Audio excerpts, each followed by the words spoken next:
Për herë të parë, Ministria e Arsimit publikoi vjet një model testi për provimin e lirimit të matematik. Në këtë video do zgjedh bashkë me ju të gjitha ushtrimet e tij. Ushtrimi i parë na kërkon se cilat janë të 10-tat në këtë numër me presje. Vlerat që fillojnë me të përpara, të 10-tat, të 100-tat, të 1000-tat e me radhë, janë shifrat pas presjes. Numri ynë ndahet në 35, 3 dhjeçe dhe 5 njëshe dhe presje 142. 1 të 10-tat, 4 të 100-tat dhe 2 të 1000-tat. Shifra e të 10-tave do ishte ajo 1, alternativa D. Ushtrimi i dytë na jep një shkrepse që kushton 30 lekë dhe dikë që bleu 6 të tilla. Shitësit i dha 200 lekë në total dhe ne do të gjejmë se sa është kusuri i tij. Ajo që do të bëjmë është të gjejmë sa kushtuan të gjitha shkrepset. 30 lekë që kushton njëra, shumëzim për 6 shkrepse gjithsej do jepte 180 lekë. Nga 200 lekë që jeta klienti, zpresim shumën e mallrave dhe do mbeteshim me 20 lekë kusur që shitësi duhet i kthejë. Alternativa B. Ushtrimi i tretë na jep një barazim eksponencial dhe na kërkon të gjejmë vlerën e x-it në katror. Por që ta bëjmë këtë, duhet të gjejmë një herë se sa është x-i.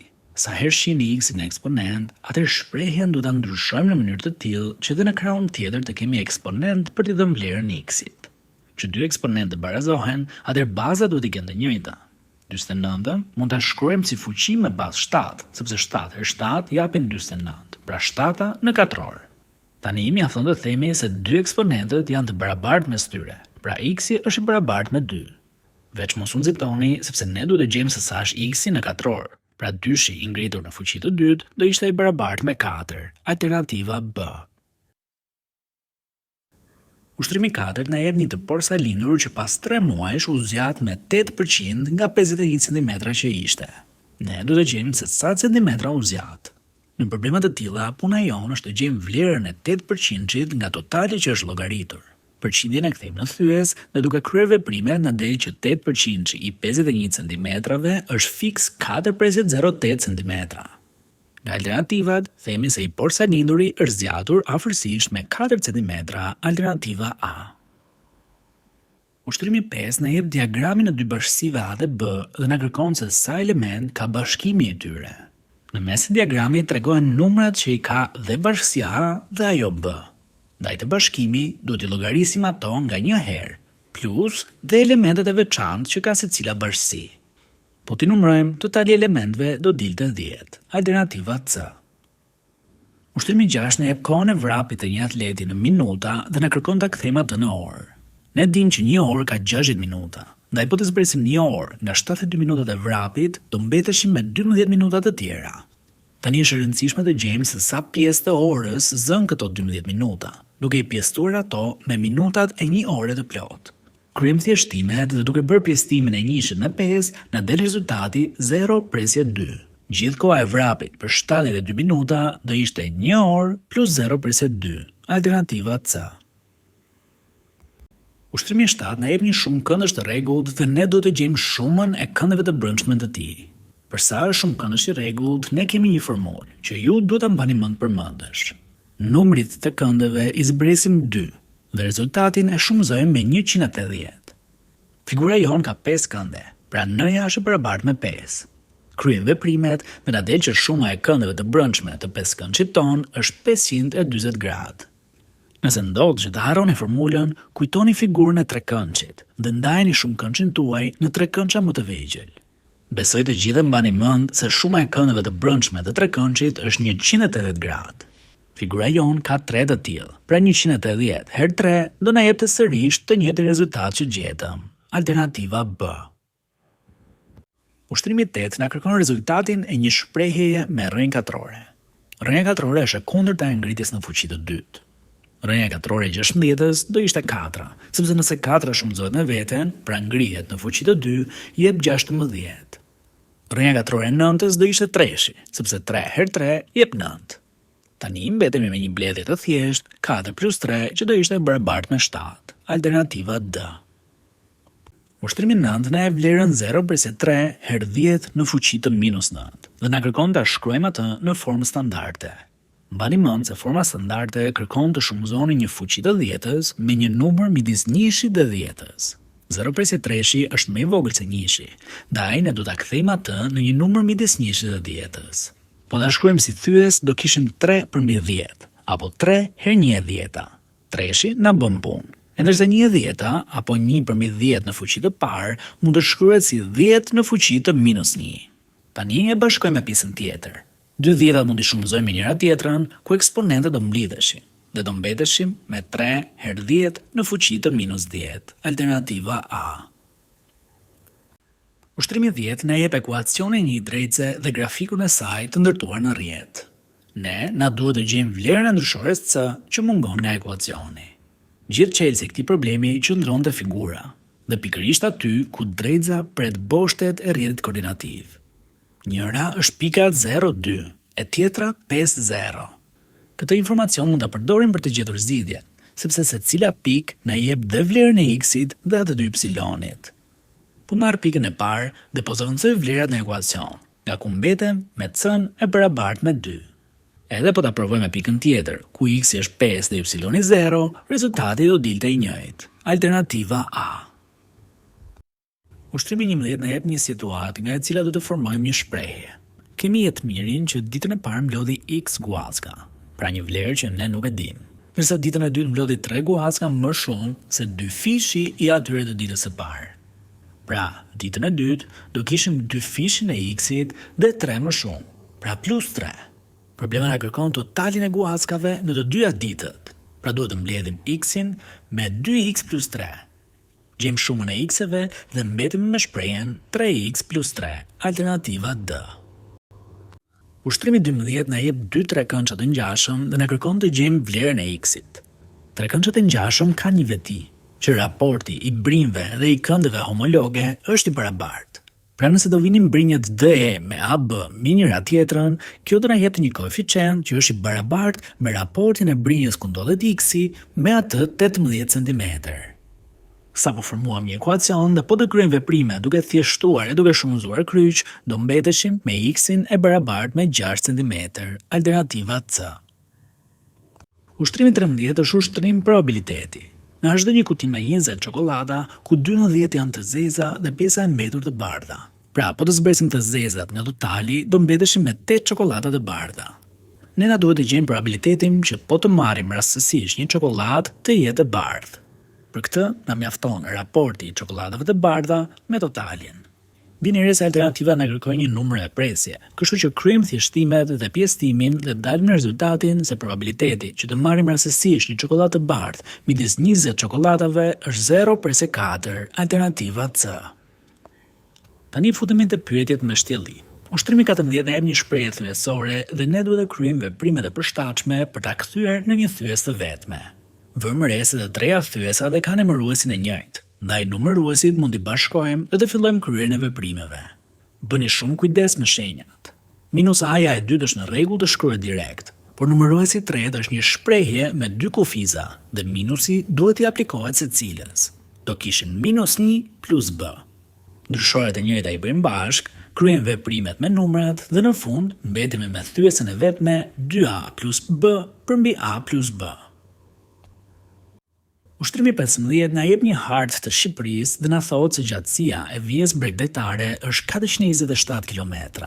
Ne lagemi nga 2 dete dhe gjatësia e vijës së Adriatikut është 273 km. Pika A na kërkon se sa është gjatësia e vijës bregdetare të detit jon.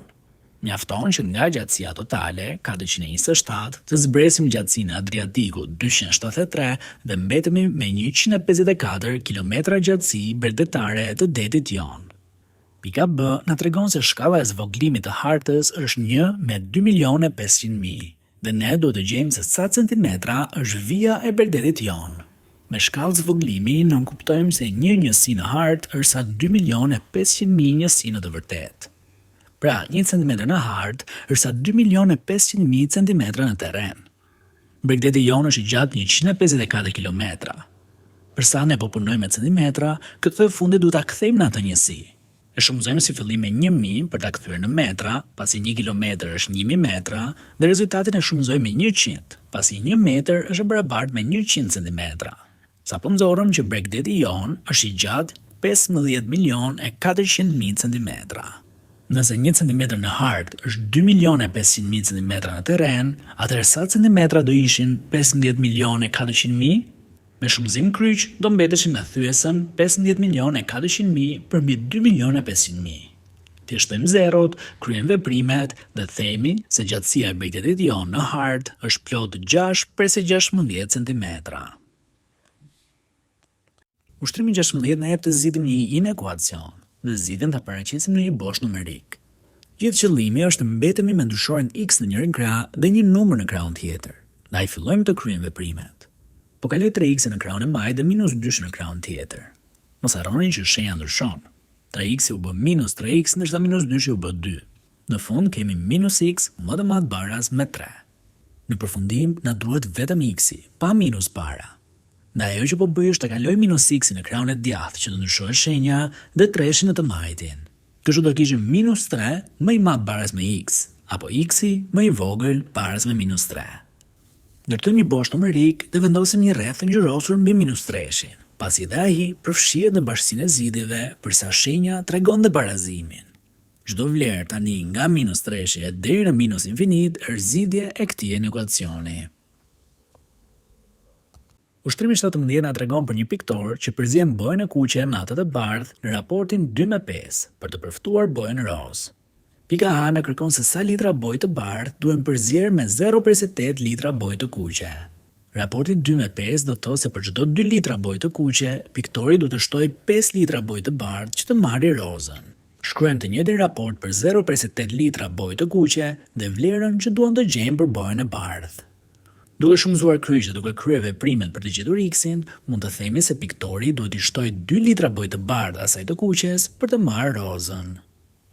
Pika B na jep syprinën 128 metra katror të një fasade, ku na kërkon të gjejmë se sa litra bojë nevojiten ta lyejmë gjithë fasadën, nëse për 100 metra katror na duhen 25 litra bojë. Këtu do kishim sërish dy raporte të barabarta që po i shkruaj me shigjet. Shumëzojmë sërish kryq dhe pasi kryejmë thjeshtimet e duhura dhe pjesëtimin e thyesës, do mund të themi se për ta lyer gjithë fasadën 128 metra katror do duheshin 32 litra bojë. Ushtrimi 18 na jep një varg aritmetik dhe pika A na kërkon cila është kufiza e parë negative e tij.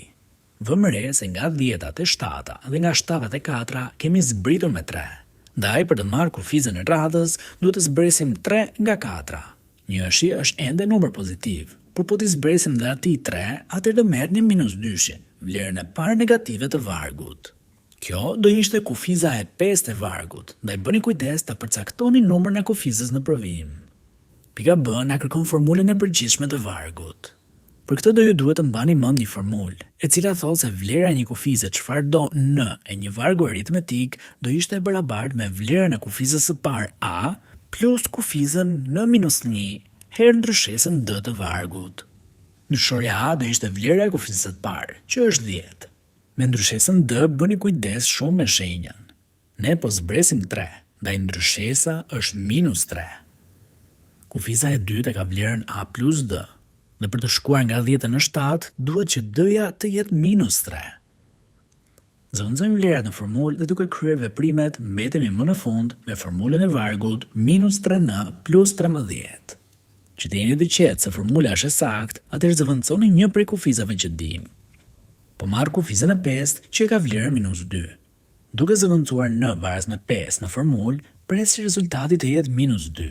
Dhe po ta shohim, pasi kryejmë veprimet, na del pikërisht ai numër. Për ushtrimin 19 na duhet të shkruajmë ekuacionin e një drejtëse me koeficient këndor -2 e që kalon nga pika 1,1. Ekuacioni i drejtëses shkruhet në trajtën y e barabartë me mx plus c. Koeficientin këndor m e kemi, kështu që e zëvendësojmë direkt në ekuacion. Ai që na mungon është vlera e ndryshores c. E për këtë do na hyjë në punë pika p. Përsa drejtësa kalon nga kjo pikë, atëherë ekuacioni bëhet i vlefshëm, pra dy anët e tij janë të barabarta. Zëvendësojmë dy vlerat dhe duke kryer veprimet, arrim në përfundimin se ndryshorja c është e barabartë me 3. Ekuacioni i drejtës son do ishte y i barabartë me -2x plus 3. Ushtrimi 20 na jep një makinë në funksion ku vlera e numrit në hyrje është e barabartë me atë në dalje. dhe detyra jonë është ta gjejmë atë numër. Pra kemi një numër x që futet në makinë, shumëzohet me -2, më pas i zbresim 18 dhe në fund na mbetet po prap vlera e atij numri. Ja ta shkruajmë këtë si ekuacion. Kryejmë veprimet, kalojmë x-et në njërin krah dhe numrat në tjetrin dhe mbetemi me rezultatin x i barabartë me -6. Gjithmonë bëni provat në fund që të jeni të sigurt. Do kishim -6 që shumëzohet me -2 dhe i jep 12, e kësaj të fundit i zbresim 18 dhe mbetemi sërish me numrin që e nisëm -6. Ushtrimi 21 na jep një rreth me disa të dhëna dhe na kërkon të gjejmë syprinën e zonës së hijezuar me ngjyrë boqelli. Kjo e fundit ndodhet jashtë rrethit, por brenda tregon që A o B, dhe ky i fundit është kënd drejt. Dhe logjika na thon se për gjetur syprinën e zonës së hijezuar, duhet si fillim të gjejmë syprinën e trekëndshit dhe asaj t'i zbresim pjesën që zë rrethi. Syprina e trekëndshit gjendet me bazë herë lartësi përmi 2. Bazën AB e kemi, e si lartësi na bie rrezja e rrethit që po ashtu e dim. Zëvendësojmë vlerat, kryejmë veprimet dhe themi se syprina e trekëndshit është 75 presje 25 cm2. Nga kjo duhet të heqim syprinë e asaj pjesës së rrethit që bashkohet me dy rrezet e tij dhe ka në mes këndin 72 gradë. Ai është një sektor rrethi dhe syprina e sektorit ka një formulë që duhet ta mbani mend. Pjestojmë këndin me 360 gradë dhe shumëzojmë me pi-r negator, që është syprina e gjithë rrethit. Po kryej veprime duke zëvendësuar vlerat, gjithashtu vlerën e pi-s po e marr 22/7 si çdo problema, dhe pas thjeshtimeve të duhura dalim me rezultatin 30 presje 8 cm2. Këtë vlerë ja zbresim syprinës së gjithë trekëndshit dhe do mbeteshim me syprinën e pjesës së vizuar me 44 presje 45 cm2. Ushtrimi 22 na jep syprinën e një parcele në formë trapezi ku njëra brinjë e tij mbulohet nga uji dhe arbenin që do ta rrethoj pjesën tjetër të parcelës me tel. Ai ka vetëm 50 metra tel dhe detyra jonë është të gjejmë ai del aq. Ideja është të gjejmë se sa është shuma e 3 brinjve të tjera që nuk mbulohen nga uji. Pra ato që problema na jep me x. Ne dim vetëm syprinën e figurës, dhe syprina e trapezit gjehet duke mbledhur dy bazat, shumëzuar shumën e tyre me lartësinë dhe pjesëtuar me 2.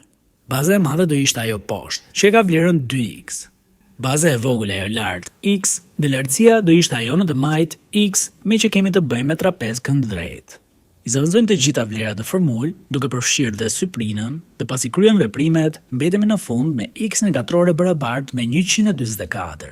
Dhe rrënja katrore e 144-s është 12. Qëllimi ynë është të tregojmë korrigjuesve të provimit se shuma e 3 brinjve të trapezit që nuk kufizohet nga uji të jetë më e vogël se 50 metra tel që ka arbeni. Po t'i mbledhim vlerat, mbetemi me 48 metra parcel që duhet rrethuar dhe me arbenin që ka mjaftueshëm tel. Ushtrimi 23 na jep një familje me 7 persona që shkuan për të parë një film. Bileta e të rriturve ishte 500 lekë, ndërsa për familjet ishte me gjysmë çmimi, pra 500 pjesëtim për 2, 250 lekë. Dim që ata shpenzuan plot 2500 lekë për të gjitha biletat. Dhe detyra jonë është të gjejmë sa të rritur e sa fëmijë ka familja. Po shënoj të rriturit me x dhe fëmijët me y, dhe direkt formoj ekuacionin x plus y e barabartë me 7 persona. Me kaq nuk gjejmë dot gjë, se kemi 2 të panjohura. Dhe sa herë haseni nga ushtrimet të tilla me 2 të panjohura, ju duhet patjetër të formoni dhe një ekuacion të dytë të vërtetë. Përveç totalit të personave, ne dim dhe totalin e biletave, që do të thotë se shuma e biletave për të rritur, pra 500 që bënte 1 herë numrin e të rriturve, bashkë me biletat për fëmijë, është e barabartë me 2500. Ja ku shkruajmë një tjetër ekuacion të vërtetë me të njëjtat dy ndryshore. Kështu kemi formuar një sistem ekuacionesh. Unë po e zgjidh me metodën e zëvendësimit, ku nga ekuacioni i parë nxjerr që x është i barabartë me 7 minus y, dhe këtë vlerë e zëvendësoj te ekuacioni i dytë. Pasi kryej me kujdes veprimet, dal në konkluzionin se y është i barabartë me 4. Këtë vlerë tani e zëvendësoj te njëri prej ekuacioneve për të gjetur x-in, që më del i barabartë me 3. Pra mund të themi se familja ka 3 të rritur dhe 4 fëmijë. Për ushtrimin 24 na duhet të shkrijmë një kuboid të madh për të formuar kuba të vegjël.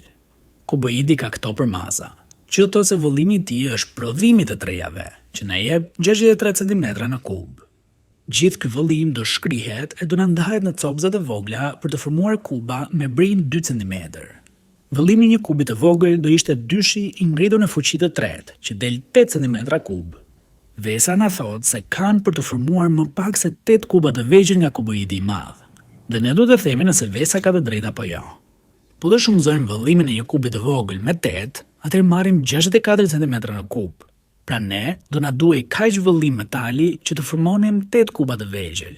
Kjo është më shumë se 63 cm në kub vëllim që kemi nga shkrirja e kuboidit, që do thotë se vesa ka të drejtë. Ushtrimi i fundit na jep tabelën e probabiliteteve të uljes së avionëve në aeroportin tonë. Që një avion të ulet më herët ndodh në 0,04 herë të rasteve, të jetë me vonesë në 0,66 dhe të jetë në kohë në A të rasteve. Një ndryshore e panjohur që pika A na kërkon ta gjejmë. Keni parasysh se probabiliteti i sigurt është i barabartë me 1. Pra ne kemi të sigurt se një nga këto 3 ngjarje do ndodhi, që do thotë se shuma e 3 probabiliteteve është e barabartë me 1.